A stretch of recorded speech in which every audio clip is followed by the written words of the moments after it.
thought I had it all together, but I was led astray the day you walked away.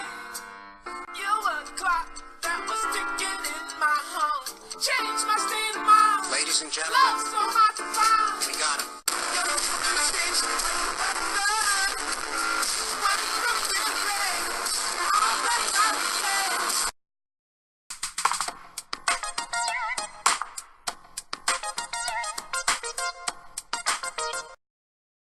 So that absolute garbage that you saw just there was me doing a Fortnite dance. Now, why did I do a Fortnite dance? It's because I made a stupid post on Twitter. A really stupid post. Back in early February, I was, for some reason, really confident that the next Pokemon games wouldn't be revealed on Pokemon Day. So, I made a post saying, if the Pokemon game's revealed in February, I'll do a Fortnite dance, and if it's revealed in March, I'll do a Gmod dance. And it was revealed in February. So, a Fortnite dance I had to do, and this gameplay you're just seeing here is Pokemon Emerald. No particular reason why, I just needed a game for footage and I picked this one. I was gonna play the Zelda game at first, but I wanted Pokemon footage in the background. Yeah, I am doing a series on this soon, probably a Nuzlocke, but that's not part of the video. This video is supposed to be about my thoughts of Pokemon Sword and Shield. So what do I think of the game so far? Well, the games look great in my opinion so far. Some people may have mixed feelings about it, some people might even hate it, but I personally love it, and I'm really looking forward to seeing more on the game. Personally, between the two, I'm going to pick Pokemon Sword, and as for the starters, Grookey, Scorbunny, and Sobble. I've already memorized those, what the heck? Yeah, between those three, I'm thinking of picking Scorbunny, and if Scully ends up being interested in it, he's gonna pick up Pokemon Shield and pick Sobble. My decision on the starter isn't completely final. That will be the case whenever the starters' evolutions are revealed, but for now, I'm probably going to go Scorbunny. I normally pick the fire types anyway, and Scully normally picks the water whenever he actually plays Pokemon against anyway. But yeah, I'm really looking forward to the game so far, and I really like the place the region is based on as well. Yeah, it just looks really awesome in my opinion, and for some reason people are saying the models are bad, but I personally like the way they look. Yeah, I personally like the way the models look, and I also like the style, the art style that they chose. The first real HD Pokemon game, and it looks amazing, and I also like the art style, and I can't wait to see more of this game because it just looks like it's going to be an awesome game so far. No matter how it ends up being, it'll be a fun ride either way, I'm sure. And we're moving to Generation 8 soon. It's crazy. I remember when I first gave my thoughts on Sun and Moon, now I'm giving my thoughts on Sword and Shield, and I watched through the Direct completely, and I know everything that they said in it, and I'm really glad the gyms are back. The thing that they did with Sun and Moon, the trials, was interesting, but I personally think the concept was better than the execution.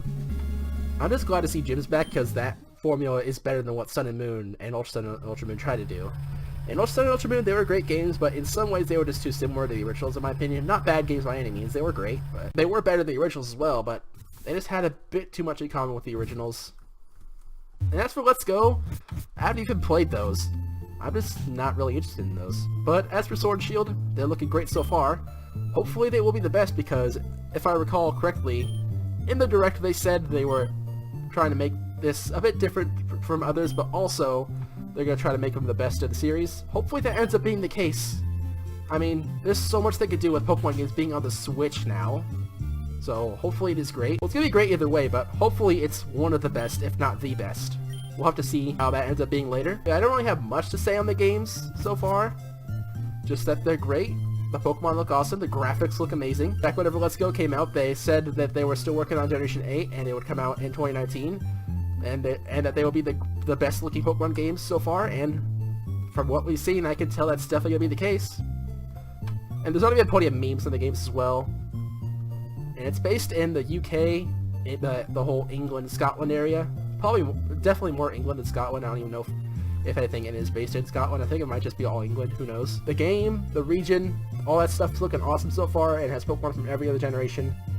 Not like Let's Go, which only has Kanto. Not like Black and White, which, for the main story, only had the Gen 5 Pokemon. It has Pokemon from all 7 generations. Well, all 8, actually. We're going on to Gen 8 after all. But yeah, these games look amazing so far. I can't wait to play Pokemon Sword whenever that comes out.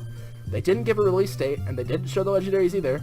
They pretty much showed half of the most important things to know whenever a new Pokemon game is coming out. That is the titles, the starters, the release date, and the legendaries. They showed the titles and the starters, but not the release date or the legendaries. Hopefully we see those soon. But it's going to be awesome no matter what. And I'm picking up Pokemon Sword. Normally I pick up the second of the two. Like, for example, with Sun and Moon I picked up Moon. With Black and White I picked up White. Diamond and Pearl I picked up Pearl. X and Y I picked up Y. But this time I'm picking up Pokemon Sword.